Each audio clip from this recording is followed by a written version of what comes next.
آپ کو معلوم ہونا چاہیے انبیاء کا راستہ کون سا ہے، صدیقین کا راستہ کون سا ہے، شہداء کا راستہ کون سا ہے، اور صالحین کا راستہ کون سا ہے۔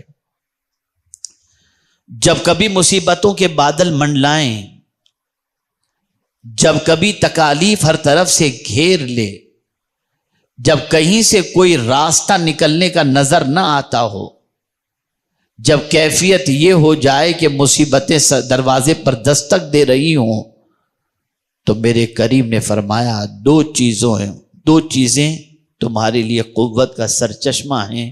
وہ دو چیزیں کون سی ہیں؟ استعینوا بالصبر والصلاۃ، صبر اور نماز سے مدد طلب کرو۔ پہلے صبر کا ذکر آ رہا ہے۔ کیا صبر بزدلی کا نام ہے؟ کیا صبر کمزوری کا نام ہے؟ میرے پیارے آقا صلی اللہ تعالی علیہ وسلم کے پیارے دیوانوں، اگر صبر کمزوری کا نام ہوتا تو کبھی اللہ تعالیٰ اپنے محبوب صلی اللہ علیہ وسلم سے یہ نہ فرماتا وَاصْبِرْ كَمَا صَبَرَ أُولُو الْعَزْمِ مِنَ الرُّسُلِ، صبر کرو جس طرح سے ہمت والے رسولوں نے صبر کیا ہے۔ صبر بزدلی کا نام نہیں ہے، قوت کا نام ہے۔ صبر کو پہلے سمجھو کہ صبر ہے کیا۔ ہمارے یہاں تو کوئی پریشانی آ گئی تو کہتے ہیں صبر کرو، انتقال ہو جائے تو کہتے ہیں صبر کرو، مال چوری ہو جائے تو کہتے ہیں صبر کرو، بچہ بیمار ہو جائے تو کہتے ہیں صبر کرو، باپ کا انتقال ہو جائے تو کہتے ہیں صبر کرو۔ پہلے صبر کا معنی سمجھو۔ صبر کہتے ہیں جم جانے کو، اسٹینڈ جو آدمی لے لیا اس اسٹینڈ پر جم جانے کو، اب دنیا کی کوئی طاقت تمہارے موقف سے تمہیں ہٹا نہ سکے۔ اسی لیے پہلوان کو بھی صبور کہا جاتا ہے، اس لیے کہ وہ جو جگہ پکڑ لیتا ہے پھر وہ چھوڑتا نہیں ہے۔ تو صبر بہت عظیم چیز ہے، اور صبر سے پہلے انسان ساری چیزوں کو سمجھتا ہے کہ میں جو اسٹینڈ لے رہا ہوں، میں جو قدم اٹھا رہا ہوں، میں جو فیصلہ کر رہا ہوں، وہ فیصلہ سچا ہے یا نہیں ہے۔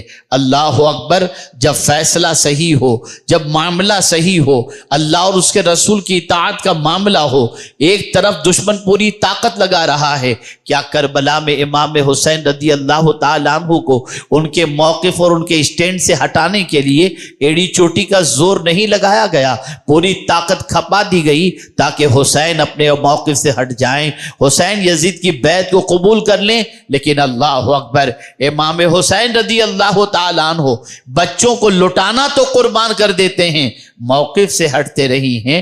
آج تھوڑی سی سختی بھی موقف سے ہٹ گئے، تھوڑا سا معاملہ ہوا موقف سے ہٹ گئے، لیکن امام حسین نے جو اسٹینڈ لیا تھا اس اسٹینڈ پر جمے تھے، اس لیے کہ امام حسین نے جو موقف اختیار کیا تھا وہ اپنی مرضی کا نہیں تھا۔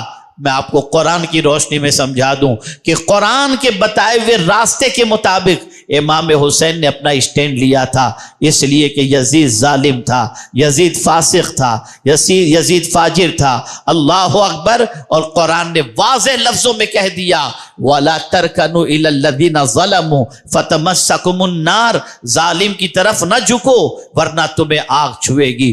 امام حسین جانتے تھے کہ قرآن منع کر رہا ہے ظالم کی طرف جھکنے کے لیے، اب اگر ظالم کی طرف نہیں جھکتے ہیں تو جان دینی پڑے گی، اولاد قربان کرنا پڑے گا۔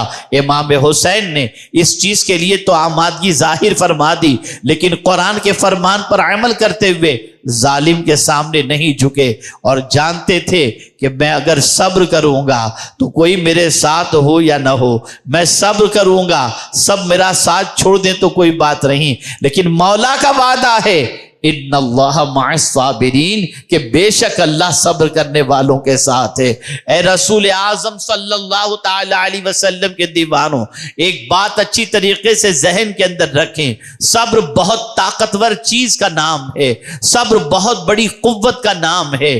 صبر ہر کسی کے پاس نہیں ہوتا، صبر ہر کسی کو نصیب نہیں ہوتا، صبر کی دولت اللہ خوش نصیبوں کو عطا کرتا ہے، اور جسے صبر کی دولت مل جائے گویا اسے اللہ عز و جل نے بڑی نعمت عطا فرما دی۔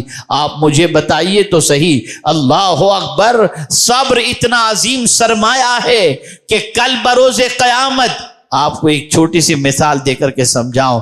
بلبل باغ مدینہ آپ کو سلام کہیں تو آپ خوش ہو جائیں گے. حضور معین المشائخ سلام کریں آپ خوش ہو جائیں گے. حضور امین ملت سلام کریں آپ خوش ہو جائیں گے. حضور مفکر اسلام سلام کریں آپ خوش ہو جائیں گے. لیکن میں آپ سے پوچھنا چاہتا ہوں اگر فرشتے سلام کریں تو کیا کیفیت ہوگی؟ فرشتے اگر تحفہ سلام پیش کریں تو کیا کیفیت ہوگی؟ آپ مجھے بتاؤ فرشتے کس کو سلام پیش کرتے ہیں؟ سلام علیکم بما صبرتم فنعم عقبی الدار. سلامتی ہو تم پر اے صبر کرنے والو، تمہیں سلام ہو اور کیا ہی اچھا تمہارا پچھلا ٹھکانہ ہے. اللہ اکبر. فرشتے ان بندوں کو سلام پیش کرتے ہیں جو دنیا کے اندر دامن صبر کو تامے رکھتے ہیں. صبر یاد رکھیں قوت کا نام ہے، طاقت کا نام ہے. صبر کی بنیاد پر بہت سارے مسائل حل ہو جاتے ہیں. صبر کی بنیاد پر انسان کے بہت سارے پرابلم سالو ہو جاتے ہیں. میں آپ کو بتاؤں امام علی مقام رضی اللہ تعالیٰ عنہ بھی حضور صلی اللہ علیہ وسلم کے نواسے ہیں، اور امام حسن مجتبی بھی رسول اعظم صلی اللہ علیہ وسلم کے نواسے ہیں. لیکن اتنے بڑے مجمع کے اندر میں سوال پوچھوں کہ بتاؤ نواسے رسول امام حسن مجتبی کے وصال کی تاریخ کون سی ہے؟ تو دنیا بتانے سے قاصر رہے گی، نہیں معلوم، ان کا دن نہیں مناتے. لیکن جب بات آتی ہے امام حسین کی تو بچہ بچہ جانتا ہے کہ 10 محرم کو حسین شہید ہوئے تھے. 10 محرم تاجدار کربلا کی شہادت کی تاریخ ہے. مرتبہ دونوں کا وہی ہے جو رسول اعظم نے فرمایا کہ حسنین اور حسنین کریمین نوجوانان جنت کے سردار ہیں. لیکن ایک کی یاد نہیں منائی جاتی اور ایک کا ذکر بچے بچے کی زبان پر ہے. وجہ کیا ہے؟ تو وجہ سب سے بڑی یہ ہے، قرآن کہتا ہے لیبلی المؤمنین منہ بلاء حسنا. ہم اگر کسی مومن کا امتحان لیتے ہیں تو اس کی عظمت کو لوگوں کے سامنے اجاگر کرنے کے لیے لیتے ہیں. تو حسین کا امتحان اتنا لیا گیا، اتنا سخت امتحان لیا گیا کہ اس امتحان کے بعد جو مرتبہ امام حسین کو اللہ عز و جل نے عطا فرمایا ہے وہ مرتبہ ان کے سخت امتحان کی بنیاد پر ہے. اور اس امتحان پر ثابت قدمی کی بنیاد پر اللہ رب العزت جل جلالہ نے ان کی محبت کا چراغ لوگوں کے سینوں میں روشن کر دیا. کوئی یہ نہ کہے امام حسین کو حضور نے نواسا ہونے کی حیثیت سے نوجوانان جنت کا سردار کہہ دیا. نہیں، امتحان کی وادیوں سے گزارا گیا، تکالیف کی وادیوں سے گزارا گیا.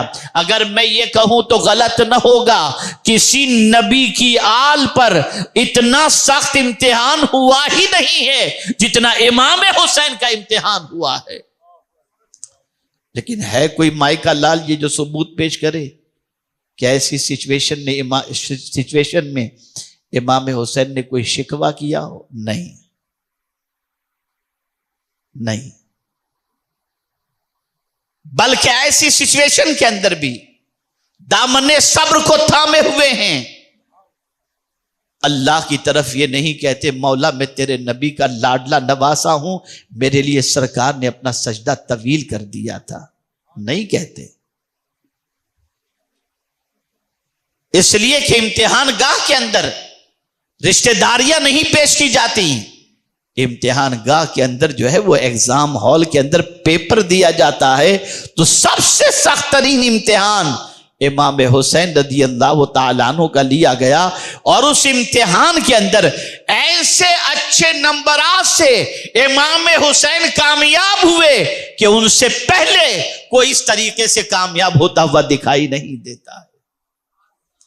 یہاں میں آپ کو بتاؤں صبر کرنا معمولی کام نہیں ہے.